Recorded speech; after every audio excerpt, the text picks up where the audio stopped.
প্ৰথম আজি বাবাক দেখাই লৈছোঁ, যিহেতু আজি বৃহস্পতিবাৰ।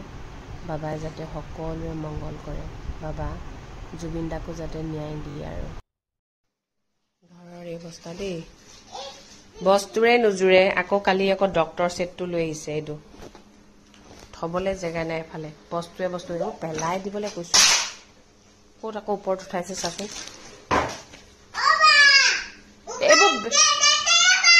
এইবোৰ বেয়া, এইবোৰ খালী পেকেট, এইবোৰ ভগা বস্তু নাৰাখে, ভগা বস্তু পেলাই দিব লাগে। চাহকাপ খাই আহিলোঁ, এতিয়া লাগি যাওঁ। এইখিনি চিজিল কৰোঁতে কিমান টাইম লাগে হয় নহয়? টাইমটো লাগেই, পটককেতো নহয়। এইফালে ৰুমটো চিজিল কৰি ল'লোঁ। ৰুমটো যেতিয়া চিজিল কৰি লওঁ তেতিয়াই মই শান্তি পাওঁ, নহ'লে মোৰ গাটোত কিবা পিপিয়াই থকা গতে লাগে। ঠিক কৰি ল'লোঁ। কেতিয়াবা এনেকুৱা বস্তু কিছুমান খাবলৈ মন যায় ন। মোৰ যে যোৱাকালি হৈছে নহয়, ডাঙৰ মধুৰি যে আনি তাত নিমখ, ক'লা নিমখ আৰু অকণমান ৰেড চিলি দি পেলাই খাবলৈ মন গৈছে। এতিয়া ৰাতি 7:30 হ'ল। তাকে মানুহজনক কৈছোঁ, জানো আশাটো ফুলফিল কৰে নকৰে। কালি বাৰ্থডে বুলিতো কাঁহৰ দৰৱ এটা দি থ'লেই। কাঁহটো ভাল পাইছোঁ বাৰু, ভাল পাইছোঁ যেতিয়া খাওঁ আৰু ন। যেতিয়া কথা এটা পাতোঁ তাৰ আকৌ ফোনটোলৈ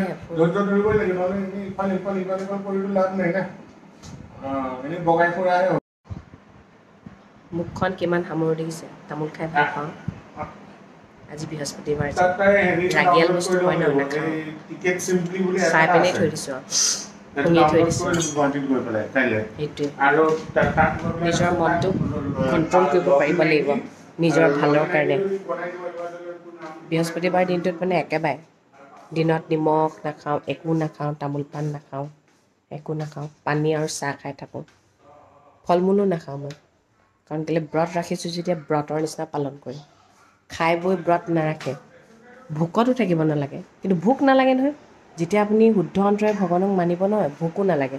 ভগৱানে আপোনাক ভোক বোলা বস্তুটো নিদিবই। পানী এগিলাচ খাই দিয়াৰ লগে লগে পেটটো পুৰেই হৈ যায়। আৰু এটা কথা কওঁ, যিমান পাৰে নিজে কষ্ট কৰি খাবলৈ শিকিব। পৰজীৱী হ'ব নালাগে। পৰজীৱী মানুহৰ যে সন্মান। আজি পৃথিৱীখনত ইমানেই পৰজীৱী মানুহ আছে, কিন্তু দেখুৱাই এনেকুৱাকৈ তাহাঁতৰ ঘৰেই চাবনে, গাড়ীয়ে চাবনে, ড্ৰেছেই চাবনে, খানাই চাবনে, কি চাব সেইবোৰ নকৰিবই কেলৈ বাৰু? পৰজীৱী হয় যে লোকৰ পৰা পইচা লয়।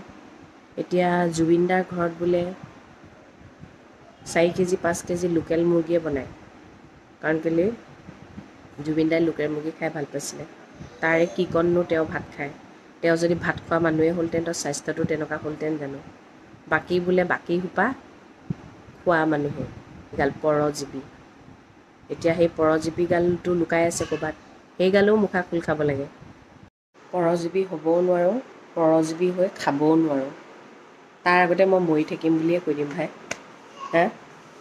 এইবোৰ ইমান বোলে নামী দামী মানুহ, এইবোৰ পৰজীৱী হয়নে নহয়? কিমান মানুহৰ মুখা খোল খাব চাব নাই এতিয়া? খোল খাব লাগে। আচলতে কি জানে, বহুত দুখৰ বিষয় হয়, কিন্তু সেইটো কাৰণে জুবিন দাক লৈ গ'ল। জুবিন দা আজি ঢুকোৱাৰ কাৰণে কিমান মানুহৰ মুখা খোল খাইছে চাওকচোন। কিন্তু তেওঁক নিব নালাগিছিলে, কিন্তু ভগৱানে লৈ গৈছে। তেওঁৰ কাৰণে এই পৃথিৱীখন নহয় আচলতে, গম পাইছেনে? এই পৃথিৱীখনত ইমানেই লেতেৰা মানুহ আছে। তেওঁ নিজে কষ্ট কৰিছিলে, নিজৰে পইচা হিচাপ ৰখা নাছিলে। তেওঁৰ পইচাৰে লোকে বিলাসিতা কৰিছিলে, তথাপিও তেওঁ লোকৰ ঘৰ কিমান পুহি আছিলে, কিমান মানুহক সহায় কৰিছিলে, তথাপিও তেওঁক শান্তিয়ে থাকিব নিদিলে। টকা ঘটা মেচিন বনাই পেলালে চাওক। নিজৰ জীৱনটো নিজৰ মতে থাকিবলৈ শিকক। আনৰ টকা ঘটা মেচিন নহ'ব। মুখত কথা ক'বলৈ শিকক, ভুলটো ভুল বুলি কওক। ইমান মৰমেৰে বান্ধ খাই নাথাকিব যে কথা এটাও ক'ব নোৱাৰে। নিজৰো অনিষ্ট হ'ব, আনৰো অনিষ্ট হ'ব, গম পাইছেনে?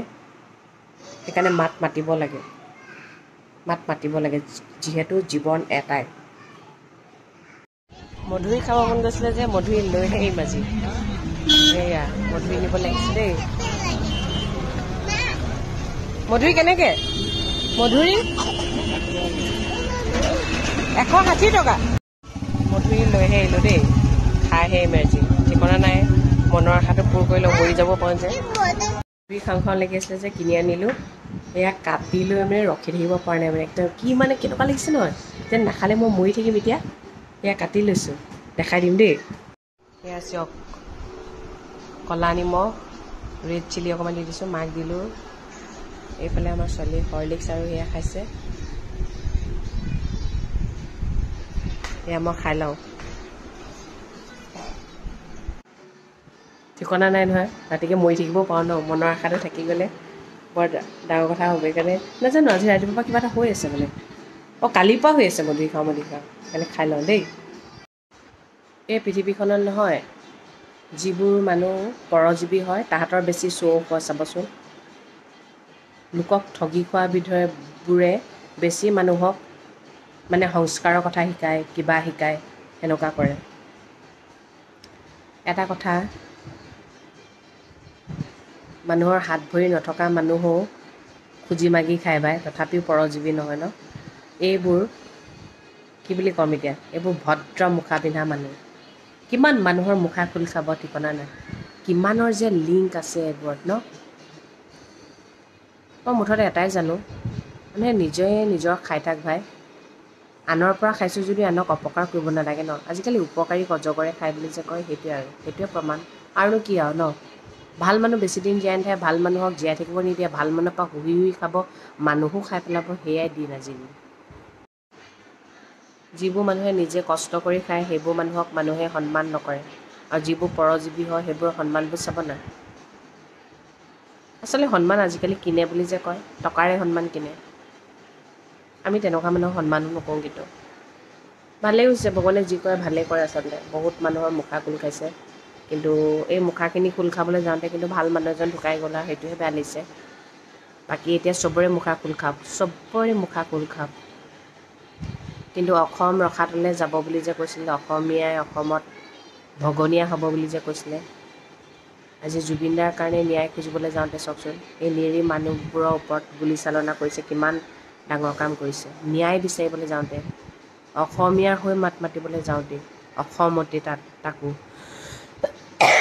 আৰু কি দেখিবলৈ আছে ঠিকনা নাই মুঠতে মাত মাতিলে আপুনি মৰিব মাত নামাতিলে জীয়াই থাকিব পাৰিব মই মোৰ ফালৰ পৰা এটা কথাই কওঁ অসমখন উত্তপ্ত কৰিব নালাগে ন্যায় বিচাৰক ন্যায় দিবই লাগিব মানে চৰকাৰখনে এনেকুৱা এটা বিচাৰিছে মানুহে এনেকুৱা কৰক জাষ্টিচ বিচাৰি যাতে মানে জাষ্টিচটো ৰখাই দিব পাৰে গম পাইছেনে সেইকাৰণে ঠাণ্ডাহে জয়ী হ'ব পাৰিব গৰমে জয়ী হ'ব নোৱাৰিব কিন্তু জুবিনদাক জাষ্টিচ দিবই লাগিব গম পাইছেনে জাষ্টিচটো দিবই লাগিব সেইকাৰণে শীতল মগজেৰে ন্যায় বিচাৰক যুদ্ধ নকৰিব কিন্তু তাত বহুত নিৰী প্ৰাণী মৰি যাব নহ'লে গম পাইছেনে বহুতৰ ঘৰ উজাৰি যাব এই বহুতৰ ঘৰটো এতিয়াই শেষ হৈ আছে ন সুখ নাইকিয়া হৈ আছে সেইকাৰণে বহুতৰ মানে পুতেক হেৰাই যাব এনেকুৱা কাম নকৰিব ঠাণ্ডা মগজেৰে কৰক আৰু নিশ্চয় ন্যায় দিবই ভগৱান আছে ভগৱানে প্ৰতিটো ফল দিবই দিব ভগৱানতকৈ ওপৰত কোনো নাই তেওঁ দিবই নিশ্চিন্ত থাকক